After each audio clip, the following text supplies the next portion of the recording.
So, you want to be a real estate investor, but where do you start? How do you know what information and sources to trust? That's where I come in. I'm Jonny Cattani, and this is the Investor Relations Real Estate Podcast.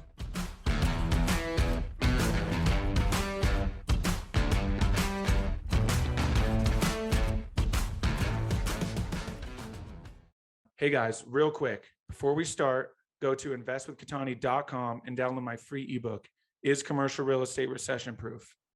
Now to today's show. What's up, guys, and welcome to another episode of the Investor Relations Real Estate Podcast. I am your host, Jonny Cattani, and I am joined today by Joel Florek, multifamily and RV park investor and operator with $17 million in assets under management. Joel is a husband and soon-to-be father of three. His family lives in LaPorte, Indiana, and is moving onto a small farm this summer. Joel, welcome to the show. Hey, thanks for having me. Happy to be here. Absolutely. Yeah, we were having a awesome conversation. Like we mentioned, buying a small farm. Joel is not a farmer by trade, so he will be learning, and we will definitely get into that because I grew up around farms, and I think it's incredible and such a fun thing to do. So before we get into all of that, though, let's kind of jump back to the beginning. What were you doing in the beginning, and what led you to real estate investing? Yeah, growing up, my parents, they would constantly remodel houses while we lived in them. After a couple years, they'd move on to another house, and occasionally they'd hang on to them as rentals. So I've always been around renovations. I've seen what it looks like to rent houses out to other people. And when I got into college, financial independence was something that was super important to me. I mean, it was, arguably the kind of number one goal I had is saying, hey, by the time I'm 30, I want to be financially independent. Was able to achieve that goal, before 30. I'm not quite there yet. I'm close, just turned 29. Nice. But Congrats. Yeah, thanks. But studied finance at Michigan Tech University. And when I started my first job as a program manager for a systems integrator with US Navy, US Coast Guard, I bought a 4-unit. Lived in 1 unit, house hacked it.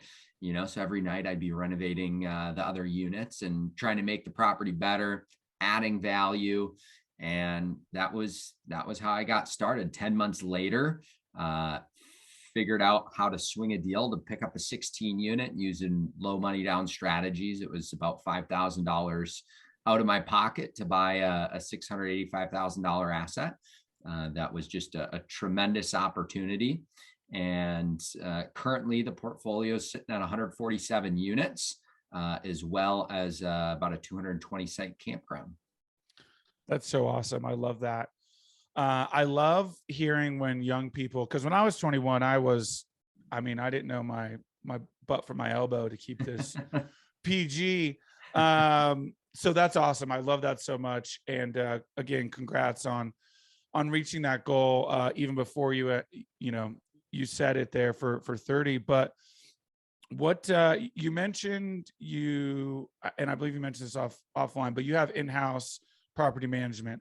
Are all of your units so close? So you just have like a small team that does it, or what does that look like?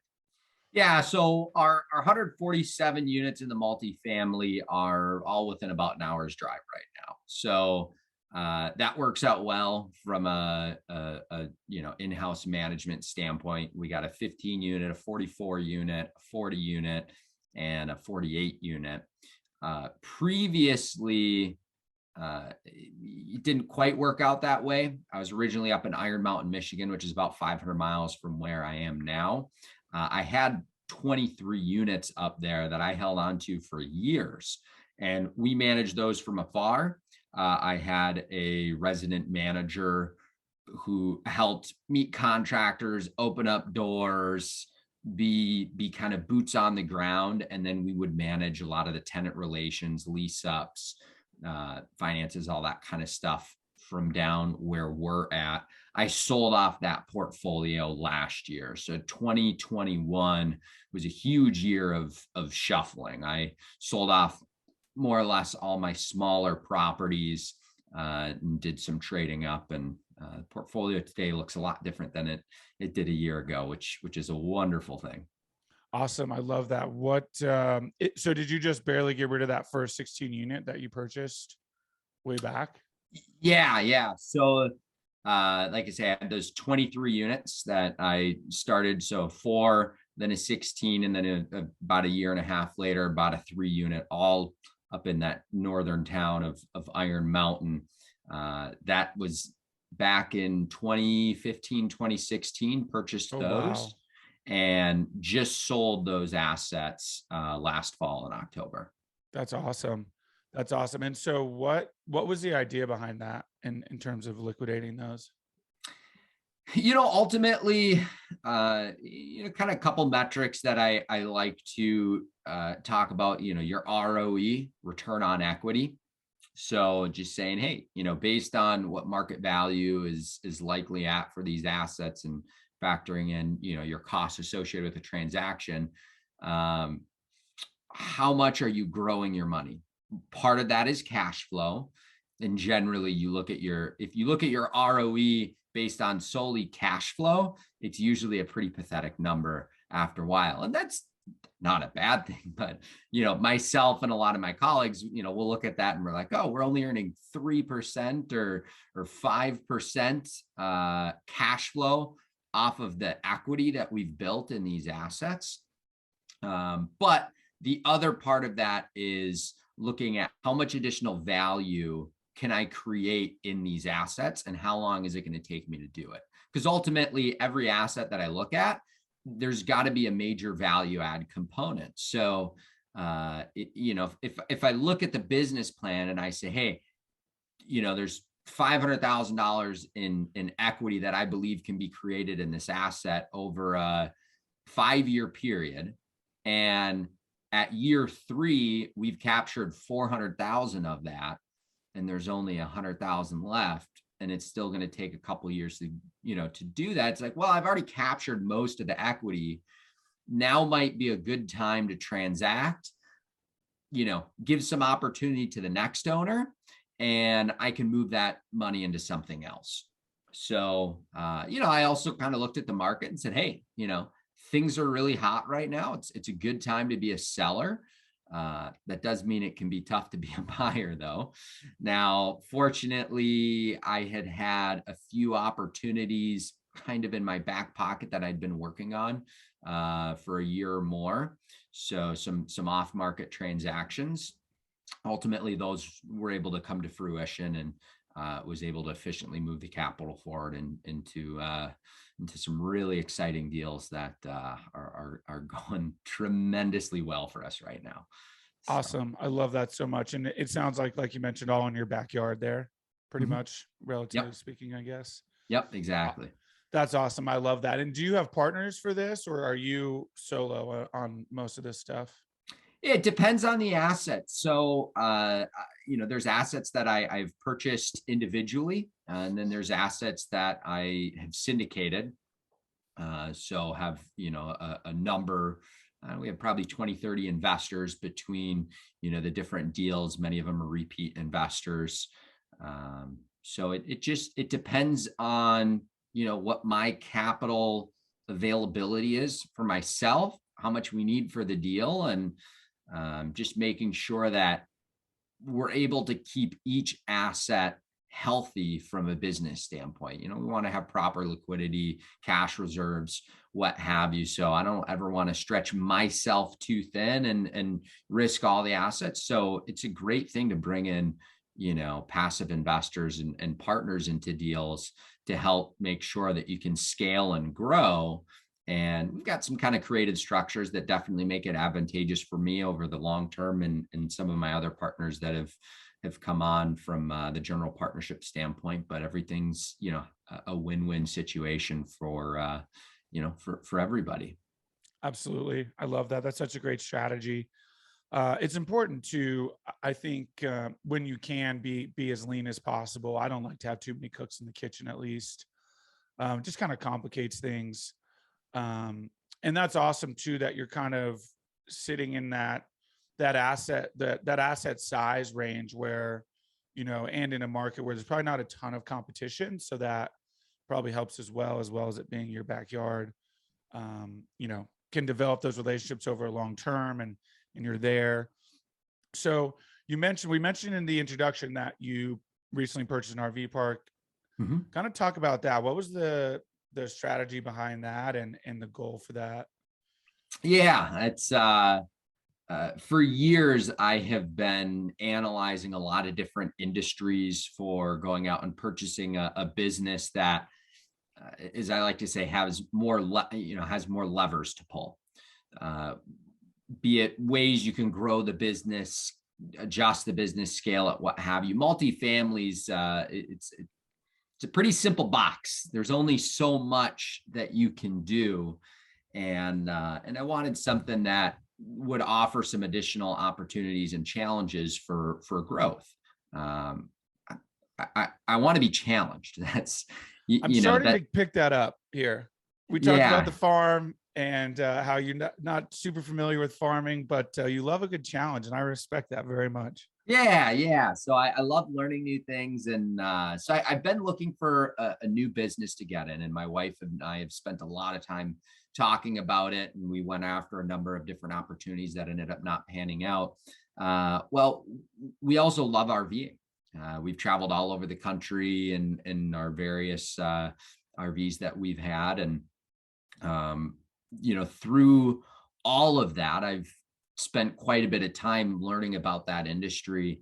And, we just kind of said, what the heck, why not? I mean, there's so many reasons why that industry is exciting and can work really well. So, you still got fantastic depreciation benefits and additional tax benefits.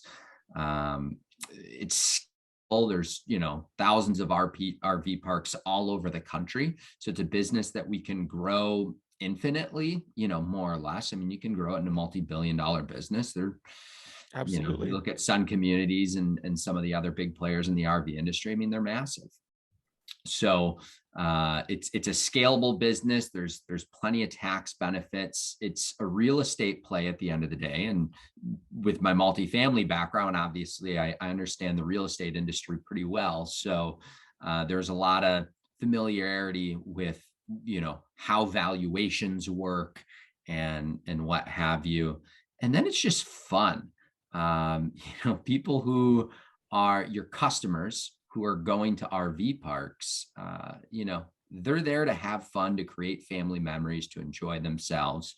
So we really said, if we want to get into this business, we would like to own properties that have the opportunity to be best in class. And that doesn't necessarily mean trimmed hedges, the motor coach resort with, pavers for roads and what have you. But whatever style of RV park we're picking up, we want it to be something really special. So the first property that we were able to acquire back in December is a 610 acre property. Oh, wow. There's 4 lakes. There's over 12 miles of trails throughout the property. Most of them are golf cart trails. And like I say, we got about 220 sites right now. So it's a really cool property. It's super special. We've been to RV parks all over the country, and we've seen some really cool places. And this has the opportunity, in our opinion, to be right up there. We've got a lot of work ahead of us, a lot of infrastructure that needs to be replaced. It's going to take us many years to get there, but we get to do cool things in the RV space that we don't get to do in the multifamily industry. And a wonderful example, my wife was driving down the highway and she snapped a photo and texted it to me when she got stopped. And she said, "Hey, check this out." So I pull up my phone and look at the text, and there's this cool old Airstream, vintage, a little rough shape, but she's like, pretty cool, hey? And we talked a lot about it. You know exactly what she's thinking. So, went and made a quick phone call and grabbed some cash from the bank, and we bought this old Airstream. So this winter, we're going to renovate the Airstream, and that'll be our first, overnight rental cabin, if you will, in the RV world. It's considered a park model.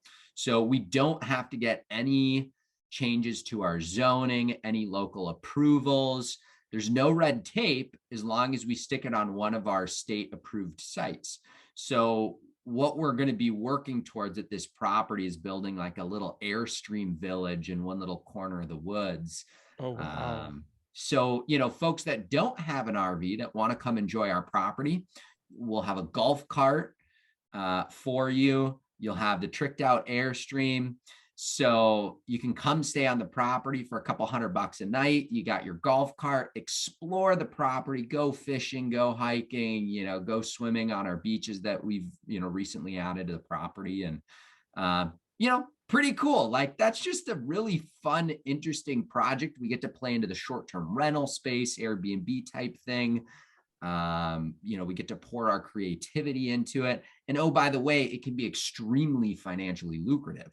Absolutely. So it hits all the buttons for us. I'm thrilled. My parents wanted to, kind of move on to the next phase in their life, and they partnered with us and have come on to the team as well. So this is the RV park space for us has become, a family business for us that really excited to grow and scale. We got a lot of learning to do.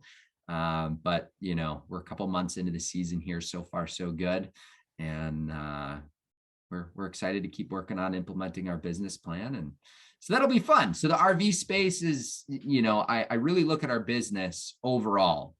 And there's the multifamily component. Then there's going to be the RV park, an outdoor resort component. There might be some other businesses. Who knows? We're gonna move on to this little hobby farm here, and maybe we'll get into the ranching business as well. I don't know. I'm told I shouldn't venture too far, so we're gonna get a handful of cows first. Maybe 20 head of cattle, and we'll learn about that on our own dime. And I love it before we try and turn that into anything bigger. Totally. Yeah. Let's, we'll talk about the farm. I got one. So it sounds like was this a syndication for the RV park then? Yeah, we actually set up an open-ended fund. Oh, wow. Okay. So I'm able to continue over the next 2.5 years to continue to accept dollars so that we can, reinvest into the park. Because, cool. here's the cool thing with this business is, again, like I say, it's unique compared to a multifamily asset. If we have someone that comes to us tomorrow and says, hey, I really like what you guys are doing. I like this property that you picked up or your portfolio that you have so far. I'd like to add $100,000 to your fund. We're fully booked at our campground. We don't have any more sites for people to stay on. Oh, wow. For the rest of the year, for the rest of the summer? Yeah, because a lot of ours are seasonal sites. Yeah, so about 170 of the sites are seasonal. So they pay $2,500 for their site for the whole year. Most of them never move their campers. I was going to say they probably just leave it. Yep. And they build decks and what have you. They really take care of it. I mean, it's their home away from home. It's really cool to see. But if we have an investor that wants to come forward tomorrow, it's like, well, we're fully booked up. We can use that money to go and, move forward with the next phase of expansion, buy a couple more old Airstreams and renovate them and, add a few more of those units. So as we have dollars available, and of course there needs to be customer demand as well, we can continue to grow and scale within our own RV park without having to go acquire. For the most part, nobody buys a multifamily asset. It's just like, oh, I'm going to add another 2 units to it, and just there's very, very few case studies out there where, people are building additional units onto Absolutely. a multifamily asset. You buy something from the 80s, doesn't really make sense to put new construction Class A on the same plot of dirt. Absolutely. And basically what you're referring to is the fact that you can easily do that in an RV park and Correct. just instantly add, that additional revenue. So what, I guess, kind of give us a quick Reader's Digest version. What is the ultimate, kind of plan for the RV park in terms of, additions and things like that? Yeah, It I sounds mean, like it's a class A, right? I guess considered class A in the RV world, or our property, no. I okay, mean, the your class A resorts, your motor coach resorts, like I say, those are your trimmed hedges, got it. asphalt paved roads, pavered or concrete pads. You got pergolas, and Water you might have a parks. hot tub on your site, and you have a washer dryer building on your own. So I mean, they get crazy how nice some of these places get, and they only allow the highest end RVs to come in. We're not that kind of resort. Got it. Our goal, our kind of rallying cry for our team is we want to become the coolest campground in Michigan. Nice. So that's kind of the phrase we're going at. So pick which beach you want to go to today to go swimming at, right? We got all these different lakes. Like, you get your choice. We got all these trails to go around and explore. So for now, our vision is trying to expand it up to about 300 sites. We'd love to add an event space to the property that we can have bands and what have you, and have kind of, some cool parties on the property, but also get wedding venues Totally. and other, private parties where they're renting that space and then they're staying in our cabins, getting to enjoy the property. So that's the direction that we're going, is about, I'd like to see us get to about 300 sites and, have 20, 30 cabins and, or, Airstream rentals, what have you, various options, have an event space. So it's going to take us quite a while to get there, but, we'll just chip away at it each year. And, how do you, what is that? How do you eat an elephant? Is that how that phrase goes? Is that, One bite yeah, at a I'm pretty time? sure. Yeah. So that's how we're tackling this. We've already added a couple beaches, and septic engineers going to be meeting on site tomorrow to start talking about our options for expanding our sewer system on the property. And we get Nice. the electrical contractors out. So it's pretty Do you have a cool. boots on the ground, like a GC for this project, or is that you? Yeah, so that's my father, Tom. Awesome. He was able to retire from his career working for our local municipality. He came on as a partner for this venture, and he's kind of doing, week on, week off, 2 weeks on, 2 weeks off for the start of the season and the end of the season. The middle, July, August, you don't really want to be doing work on your property. Just let people enjoy it and have fun. You'll probably be And then in the packed. winter, you're pretty limited as well. So Yeah. in what you can do. So it's kind of spring, fall, but he's essentially our GC on the ground, and him and I are working together to coordinate all the, the business plan, the engineering, the finances behind it all. So we're coordinating pretty closely together, and I'm looking forward to being able to spend more time on site in the future with my family. But we've got our third child on the way, due next month. Wow. Congrats. That's awesome. What's the plan for the winter? What does that look like? Is there anything you can do to drive at least a little bit of revenue, or is it just completely shut down? So, ultimately what you have to remember is if you're trying to stay open in the winter, well, now you got to have staff and facilities to support that. So you're going to have to make sure you're driving enough revenue to also make it worth your time and Right. effort that you're going to put into it. Freezing cold is tough on water and sewer lines and Yep. roads and what have you. So for now, we are not planning on offering any sort of winter related activities.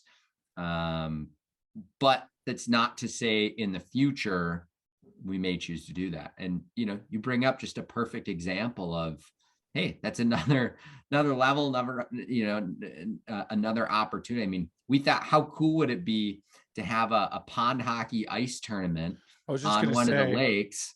And I grew up playing hockey. My brother, he's professional hockey player, and so hockey runs in our blood, and we love it. Yeah, it'd be pretty cool. Have a pond hockey tournament out on one of the lakes, and people can stay in our cabins, and that would be really neat. You got snowmobilers and all sorts of folks, but we've got to get that infrastructure in place that could, support that kind of temperature range. And right now we don't have it. So makes perfect sense. Yeah, I've even heard of people turning them into those like drive-through like Christmas light shows as well. yep. So yeah, definitely some opportunity there. But I love that you guys have kind of the long-term mindset and you're not rushing anything. I think that's super important, especially right now, right? A lot of change in the economy, so it's important not to over leverage yourself. And, like you mentioned earlier, kind of have those cash reserves and things in place, because we don't know what's going to happen. We're kind of trending in a certain direction, but who really knows? So kind of Yeah. along those lines, do you have an idea? What are you seeing? What indicators do you pay attention to? And kind of what do you see for the next, 18, 24 months? The macroeconomic picture is, Pull out your very, very fuzzy, unclear, muddy crystal ball. yeah. So inflation is, if there's any one single metric to follow right now, it's inflation. And just keep watching and tracking what's happening with that. And that'll help us understand what's going to happen with interest rates. And then ultimately, can help us predict what's likely to happen in other industries, right? So obviously, as we have already seen interest rates rising, we've seen housing sitting on the market longer. This varies by market, but some markets have already seen an increase in price reductions and what have you. In the multifamily space, all the brokers I'm talking with, there seems to be a hesitation on sellers being willing to come forward, particularly at prices that now buyers are interested in buying at. So, buyers are getting quotes on debt, and it's like, well, I used to be able to underwrite at 3.5%. Now I got to underwrite at 4.5% or 4.8% or 5%, depending on what type of debt you have, with your lender. So that changes, obviously, what cap rate we can make work within our numbers. Now, the flip side to that is because we have gone through this inflationary period, and at least for now, we're still in it, what I have seen is a massive increase in loss to lease within rent rolls. So a great example, we acquired a 44 unit townhome portfolio just a few months ago in March. Nice. The average rent's right about $1,000. People between $875 and $1,100 is kind of where, but most people were right around $950 to $1,000 at this portfolio. Market rate, though, for our first 4 lease ups, we rented all these within a week or two of putting them on the market, as we were able to get them painted and carpet replaced and that kind of stuff upon takeover here. The market rate that we were able to get was between $1,400 and $1,500 per unit. Holy cow. So what do you have, basically 40 units that are now? Yeah. So, if you look at our loss to lease with this rent roll, and we normalize where the rent roll should be, we've got about a $20,000 per month loss to lease from where the market is and where tenants are paying. Now, I'm not comfortable giving people a $400 or $500 rent increase to say, hey, this is what market is, you got to pay it. Some people are. I don't have the, that doesn't sit well in my ethical book, for me sleeping at night. But still, we got to do $150 to $200 rent bump, each year, because that line just keeps moving. 10% inflation, 8% inflation on $1,400 a month rent. So that mark is moving really quickly in the markets that I'm in. And what that means from an underwriting standpoint is, I'm seeing deals where the owners haven't figured that out, or they just never went and captured that. They're far too conservative in where they've been leasing up units upon turnover, and they're not increasing their existing tenants' rates very much. They might do a $10 increase. Well, that's never going to catch you up when you're $500 behind market rate. So those are the opportunities that I'm seeing as most interested. So I'm looking for quality assets right now. Your B to B plus, A minus type assets. These are all townhomes, 90s, 2000s construction. 4 of them were brand new in the last couple of years. Large units, garages, just massively under rented from where they could be.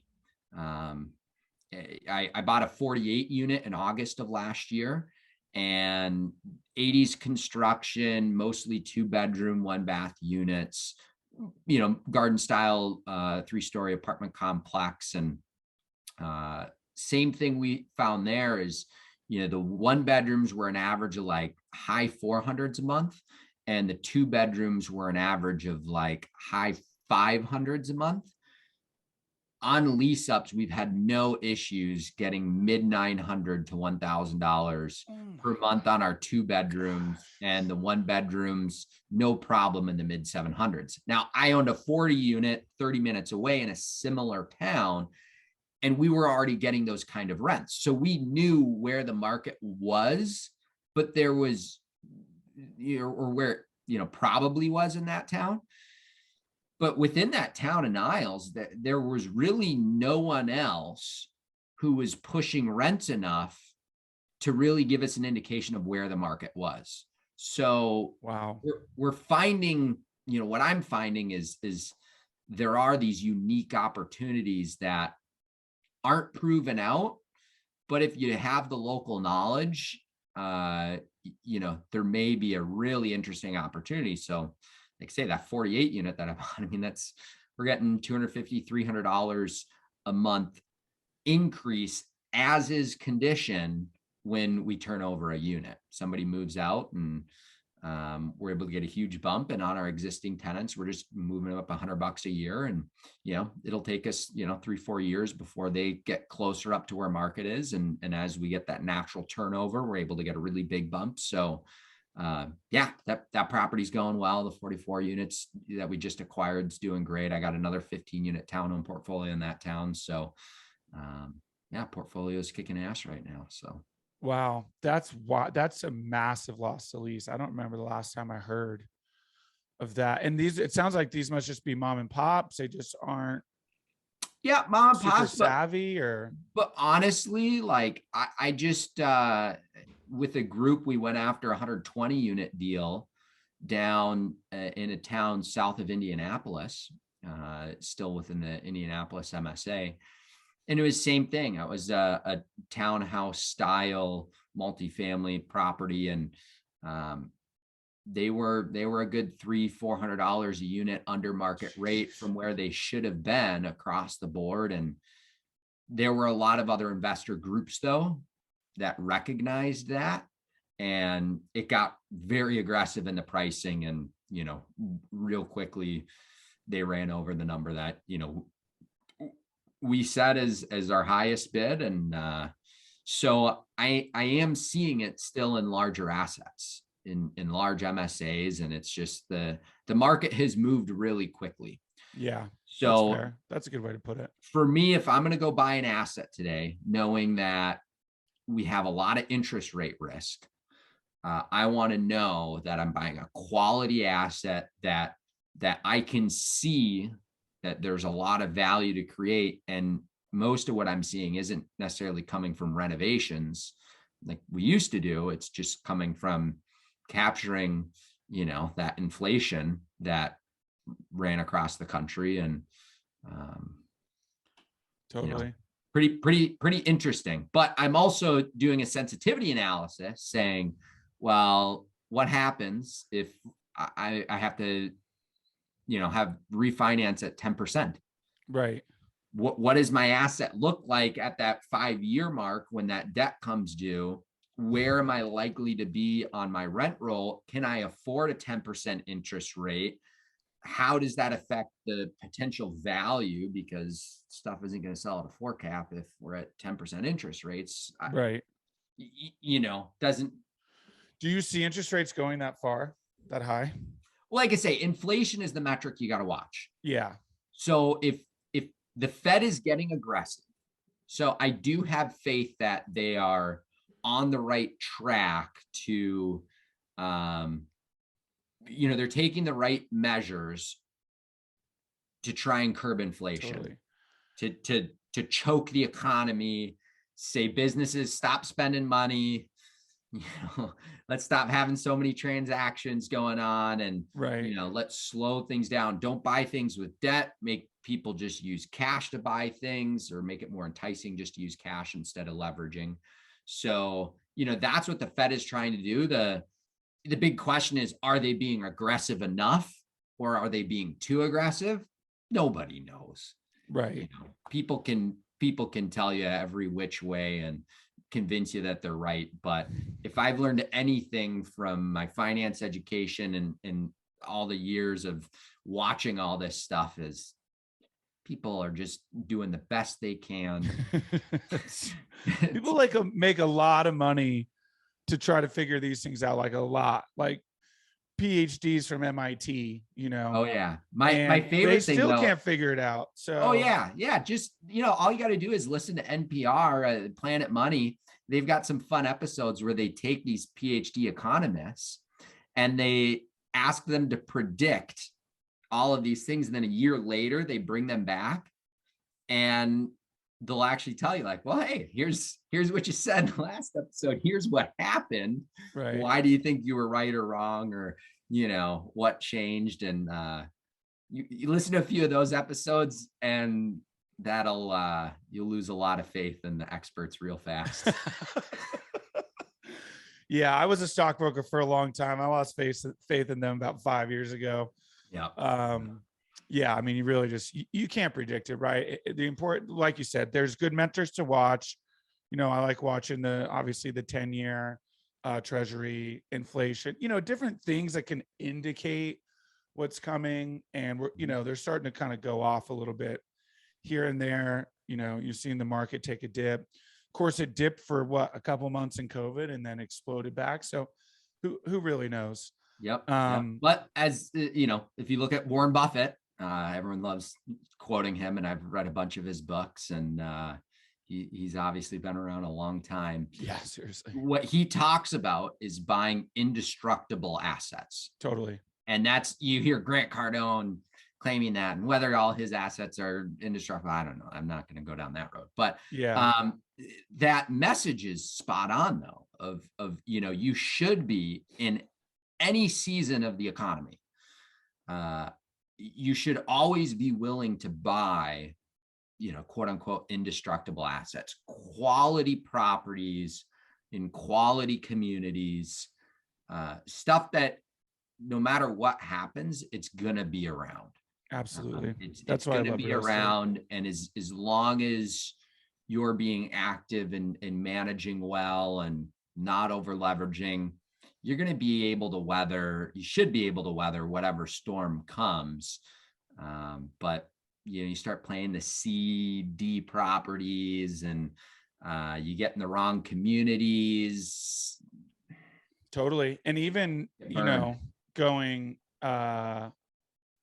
away from real estate into like I read yesterday, an entire crypto coin, $40 billion market cap on this crypto, zero, gone, doesn't exist anymore.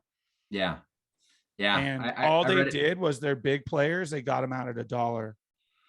The stat I read was like Luna coin, 40% or 60% of people holding cryptocurrency are underwater from where they purchased that, which is crazy. I don't know too much about that space, and the people who do can play in it, what have you. I like buying dirt. I like buying, assets that you can touch, feel, hold, 1000%. God isn't making any more dirt on this earth. So, Nope. I'm focused on buying those quality assets that you can touch, feel, hold, that provide those basic needs for people, housing, what have you, and just focus on managing them right, taking care of them, reinvesting back in, and Gosh, say that louder for the people in the back, please. Holy cow. Gosh, I feel like I've beat that dead horse to death, but man, it's so true. And people are so stubborn. They're like, well, no, it'll come back. You're like, yes, of course it'll come back. But what is it doing for you right now? It's just stressing you out, making you like, at least if my asset drops in value, my cash flow is still there. In fact, you can even look at the data, rents still increase. Mm-hmm. I guarantee that if we hit a recession, Austin, Phoenix, yeah, they may not see 27%, but they'll still see 3 to 8% increase. Mm-hmm. Like it's just, it's crazy to me. It's certainly interesting. I mean, when I, going back to one of my original statements on this call, my goal was financial independence as I was trying to figure out, what do I want to do with my life leaving college? And my first goal was achieve financial independence. Well, what's the vehicle that I'm going to use? And I looked at, the best I could at, 20, 21 years old, 22 years old to figure that out. But what I did is I looked out and I said, who is out there living a wonderful life right now and has been, regardless of what's been going on in the economy? And it was story after story of the people who owned multifamily assets that would say, recession? What recession? Like, it wasn't really an event for us. Like, it didn't, we had a little dip, whatever, but things weren't terrible. It was the stories of developers, of, other businesses, what have you, that, the ground fell out from underneath them, and their businesses went belly up, more or less overnight. It was like all these just crazy stories. Like, how could anyone in those businesses have prepared or what have you? So I was like, well, if I'm going to achieve financial independence for the long haul, I should probably go in the sleepy, slow and steady asset class of multifamily, and build that up. So I have this core rock for my family for the long haul. Because at 20, I'm thinking, 50 years from now, I want to be still owning the assets that I'm picking up. I might trade, what have you, but that's how I'm looking at it, is over decades.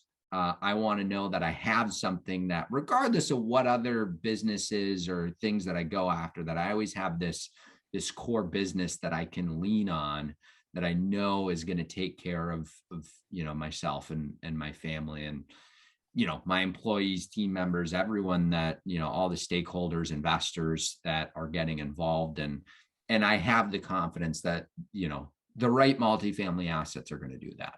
So absolutely. Couldn't agree more. I love that. Awesome. Well, we're coming up against time, but real quick, just mention the farm, how much land you're buying, kind of what your plan is there. I've been teasing it the whole time.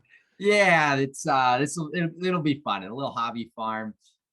So we found a property, 28 acres, and most of it's hayfield right now. We're going to try to get into getting some beef cattle, and grass-fed beef, and I love a good steak. So oh man, I love that so much. Yeah, but we have to partake. Yeah, for us, the big thing was what kind of a life do we want to raise our kids in? Mm-hmm. Do we want that's a hardworking life? Yeah. So, we want our kids to have to go out and feed the chickens every day, which, we got, I don't know, 40 some chickens right now. And I love chickens. Yeah. Oh, raising your own chickens for me to, the best you'll have.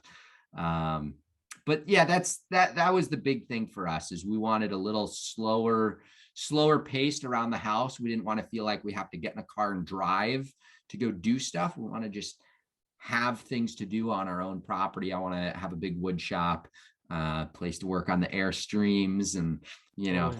to send those off to the campground. And it just seems like a really enjoyable, hardworking, but I like hard work. That's a good thing. Enjoyable way of life, and kind of grounding.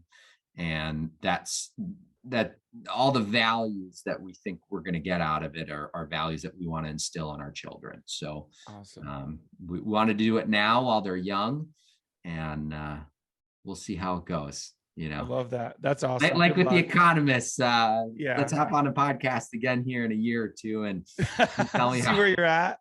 Absolutely. I would love that. See where we're at. I check-in. might sell it all and move to a condo. That won't happen, but Oh, I love it. Cool. Well, I got 5 questions that I asked all of my guests. It's the final 5. So we'll jump into those. First one, best advice you've gotten from a mentor. best advice I have gotten from a mentor. Don't listen to everybody. Oh, nice. I like that would probably be it. Listen to the people who have done what you want to do. Totally. Right. So if you want to own a multifamily property, don't go talk to your neighbor down the street, or your cousin, or your parents, or brother or sister, whoever, and say, oh, I want to go in apartments, because you know what? Most of them are going to tell you tenants aren't going to pay their rent. They're going to trash your unit. They're going to destroy it. And yeah, all that stuff happens. But when you talk to people who actually own the thing you want to do, or they do the stuff you want to do, it's, you're going to get real life, actionable Absolutely advice. And it's important to make sure you always have that filter on in life for whatever you're doing. Couldn't agree more. Love my mom to death. But when I told her I was getting into real estate, she was like, oh, she told me about Dave Ramsey. She's like, yeah, because he's actually, ironically, a friend of a friend. One of her friends is knows a ton of people, knows like Grant Cardone, all this stuff. Anyway, she's like, yeah, she had this friend, and he lost everything and had to completely rebuild. And I'm like, this sounds like Dave. She's like, yeah, that's him. And I'm like, oh yeah, you mean the guy who over leveraged himself and did everything incorrectly? Yes. Yeah. No. But what about the hundreds of thousands of people who are doing it correctly? Yeah. Oh yeah. Okay. Exactly. So yeah. Don't worry. Cool. What is it about your career that makes you feel like you're fulfilling your why? I love that whenever my family needs me, I am able to just say yes. That's probably the biggest thing. I mean, I get to create my own schedule. I drive my daughter to school every morning, and if my wife needs me because she's got to run to an appointment, or for whatever reason, I can just say yes. Like, yep, I'll be there for you. Yep, we'll take care of it. That family is always first and foremost for myself. I tell all my employees that, family always comes before the business. So if you grow and take care of your business, it should be taking care of you and your family. Absolutely. Couldn't agree more. Favorite non-real estate or investment related book? Ooh, there's so many. I should pull up my Audible. I got a couple hundred titles on there. Nice. Yeah, I really love biographies from folks who have built businesses. So Absolutely. there's tons of them. If you look at like the CEO of Disney, Bob Iger, his book, even you look at like founder of Dell. I just read his most recent book. Love reading stories on Warren Buffett and Charlie Munger, and there's no one that stands out, but that genre of learning about these guys and gals who have built businesses, and you hear the stories of their life. And that's what I enjoy most is it's, Ted Turner. It just, you learn about the empire that he built, but you also learn about how he kind of was a shitty dad, shitty husband. It helps put in perspective that success comes with sacrifices. Absolutely. And you will have to make a decision in life as to how much sacrifices you're willing to make versus how much success you want to go out and capture. And, hopefully we can all find our happy medium, but I think it's very easy to just stand in awe and be like, I want to be the next Ted Turner. Well, you might not want to be. Read his book and, or some of the other guys. There's a story from one of them. He dropping his son off to college and, said, I love you to his son. And his son turns around and says, love me? You don't even know me. Ooh. First time he said it was the first time he ever said he loved you to his son in his life. And, okay, this guy built a multi-billion-dollar business and, it's easy to just love all their business accomplishments, but are they also a very good person? And so you learn about who people really are and take the good things, learn the tough lessons, and hopefully you can make a few less errors than some of them. So Totally. I love that. Yeah. That's awesome. If you could have any superpower, what would it be?